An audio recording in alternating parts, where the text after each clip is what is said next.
How are you, folks? Dave Brown here with the New Populist. Thank you again for joining me. So today is September 5th. We are exactly 2 months away from the 2024 presidential election. And what would a U.S. presidential election be without the usual Russian interference? And that is exactly what our government is alleging, that the Russians are again interfering in our democracy and trying to sway the U.S. public to vote for candidates that are more pro-Russian. And of course, who was that? Allegedly, Donald Trump, the person they accused in 2016 of colluding with Russia, which of course they never actually proved. So what is the government alleging?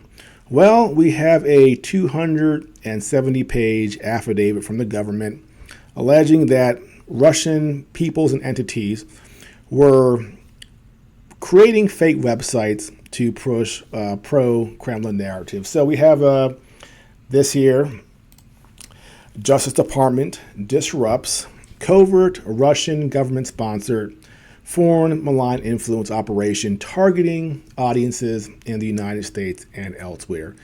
And again, as I mentioned, 270 pages.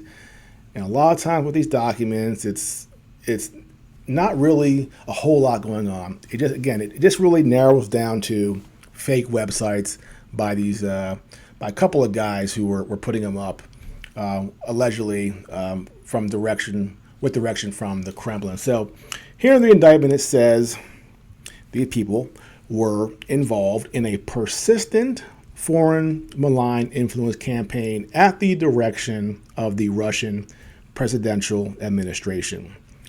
SDA and Structura, these two entities, have been identified as key actors of the campaign, responsible for providing GOR with a variety of services, including the creation of websites designed to impersonate government organizations and legitimate media outlets in Europe. Leading into fall 2022, Tupikin and another gentleman here whose name I cannot pronounce implemented a campaign that impersonated news websites, staged videos, and fake social media accounts. Specifically, Tupikin and the other guy, via SDA and Structura, have implemented, on behalf of GOR, a sprawling network of over 60 websites that impersonated legitimate news organizations and which use misleading social media accounts to amplify the content of the spoofed websites. The fake websites appear to have been built to carefully mimic the appearance of legitimate news websites. The fake websites included embedded images and working links to legitimate sites, and even used the impersonated site cookies acceptance page. Now, some of the websites they created were pretty close to the original, but some of them weren't particularly that good. For example, we have this here: CNN California with 2 likes and 7 followers. Now, CNN does suck, but even CNN is not going to have 7 followers. And here, BBC California. So some of these fake websites were pretty obviously not real and shouldn't fool anybody. And I challenge you out there, have you actually ran into these websites? Because I certainly haven't. So what influence do they actually have over the electorate? I question. I doubt they have any real influence at all. And as far as the websites that were closely mimicked to look real, I think one was the Washington Post. Of course, the actual URL is I think it was Washington Post not com obviously, but .pm. And so it looks close, but it's not it. And the Russians, or these two people, are not the first people to have done this. This happens all over the place on the internet. We're all used to that. So in this day and age, if you're not checking the actual web address, you're being a fool. And if you get fooled by that, I mean, my God, you got a lot of problems going on. Now, what is funny is that, these articles, if you look at the content, they're very clearly not real. Like they're obviously pushing the pro-Russia narrative. And again, you should be able to catch on. They have one here with the Washington Post, a template, and they show Zelensky looking sort of sad here. Revelations of the head of Ukraine, and again, it's a pro-Russian narrative. But again, that should be fairly obvious. And here a headline: Middle East coalition of U.S. allies crumbles like a house of cards. Again, if you've ever read the Washington Post, that headline will never appear.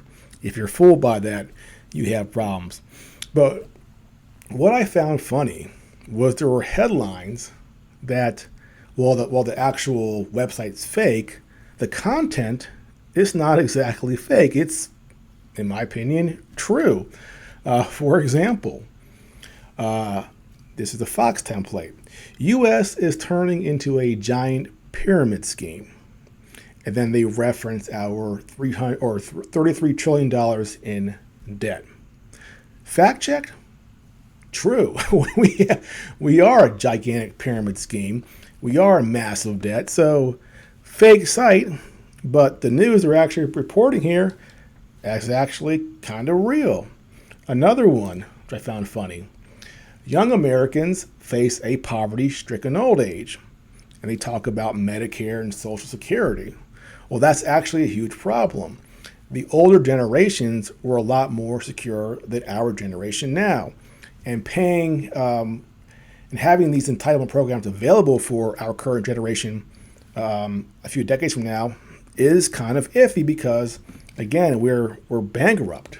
Our national debt is skyrocketing, and the amount of interest we pay on the debt is gobbling up our domestic budget. So, fake news site from these Russians, but the content, fact check, true. So I do find it kind of interesting that some of their fake news is real.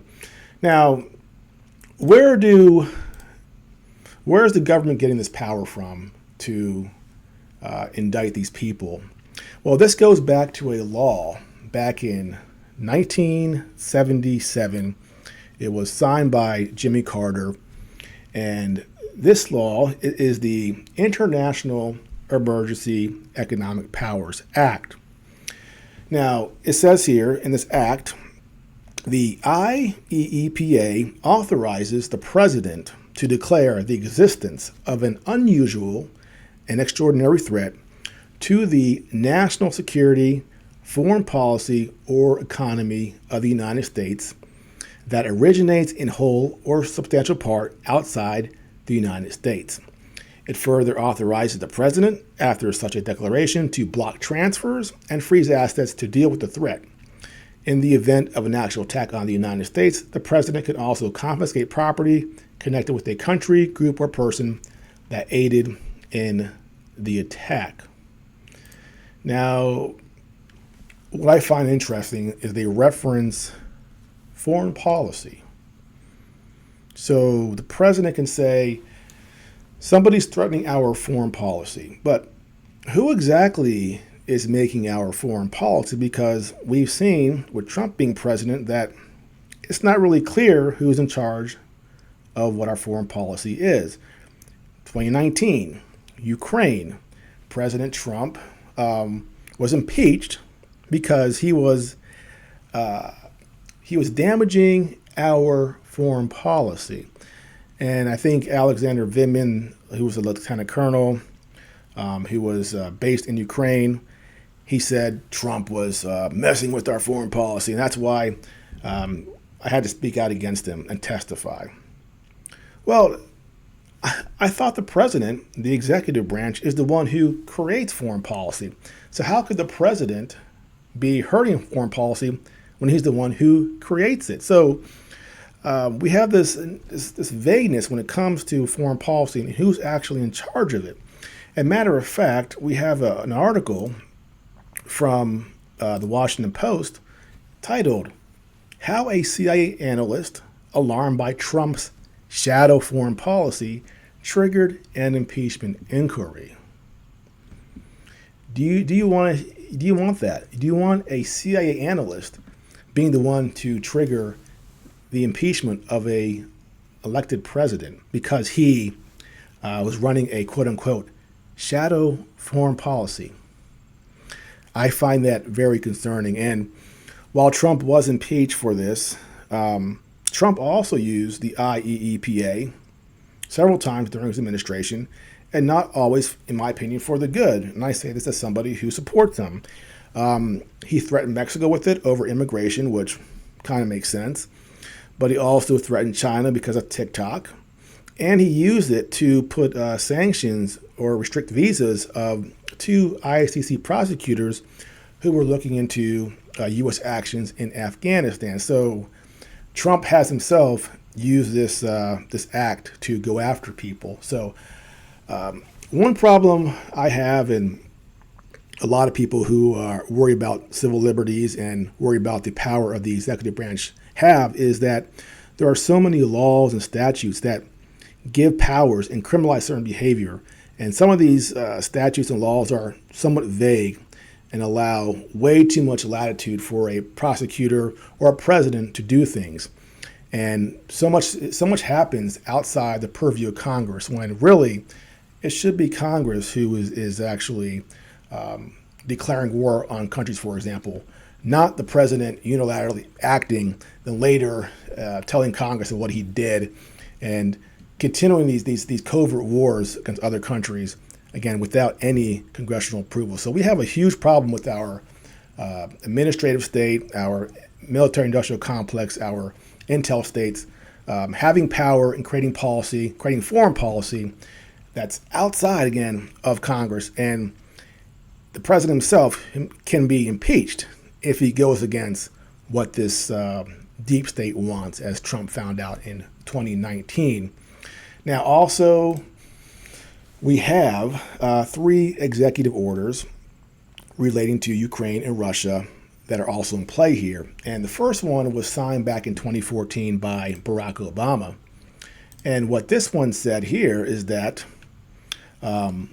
by the authority invested in me as president by the Constitution, blah, blah, blah, including the International Emergency Economic Powers Act, I, Barack Obama, President of the United States, find that the actions and policies of persons, including persons who have asserted governmental authority in the Crimean region without the authorization of the government of Ukraine, that undermine democratic processes and institutions in Ukraine, threaten its peace, security, stability, sovereignty, and territorial integrity, and contribute to the misappropriation of its assets, and constitute an unusual and extraordinary threat to the national security and foreign policy of the United States, and I hereby declare a national emergency to deal with that threat.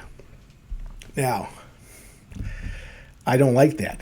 It constitutes what does it say here? An unusual and extraordinary threat to national security and foreign policy of the United States. So again, we're back to that foreign policy thing. It threatens our foreign policy, and that requires this EO in action. And what threatened our foreign policy?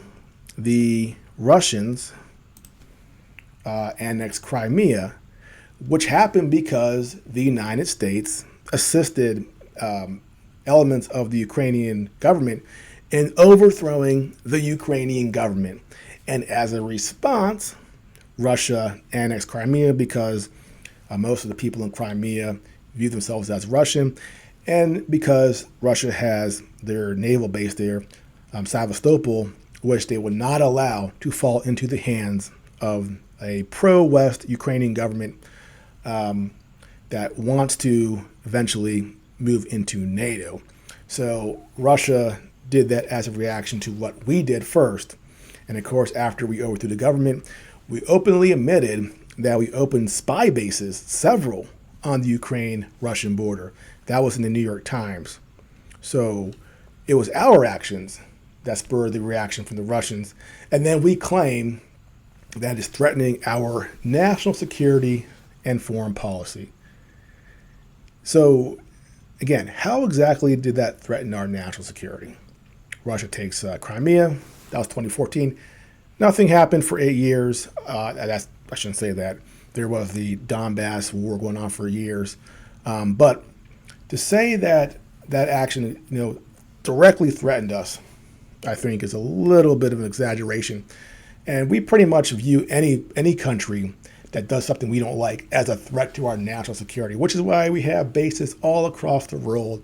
We're involved in Israel, Palestine. We're involved in Taiwan, China. We're funding Ukraine, Russia. I don't like these broad and vague accusations of where somebody is threatening us. And again, we're referring to threatening our foreign policy, again, which is kind of fluid and it isn't quite clear who is creating our foreign policy. Although we know in practice, in reality, it is the deep state, the State Department, the Pentagon, the CIA.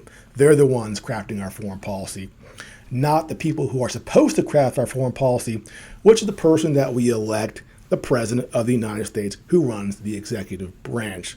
So all of these attacks on Russia are really more about Russia not capitulating to what our foreign policy establishment wants.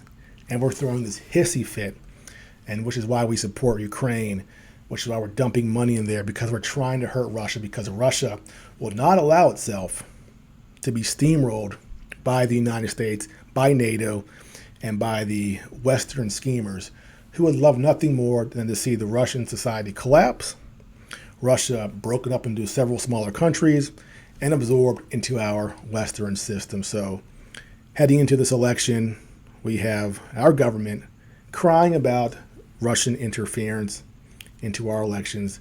And again, it's ironic because the United States government interferes in more elections internationally and at home than anybody else. And it's not even close. A couple of spoof websites. You think that's actually impacting the U.S. elections? No, it's not. It's a joke. But it's a headline that will be used by the Democrats to accuse certain Republicans of colluding with Russia. Very predictable, very lame, and should be ignored. Well, that is it for now. If you are new to my channel, please like and subscribe, and I will see you next time.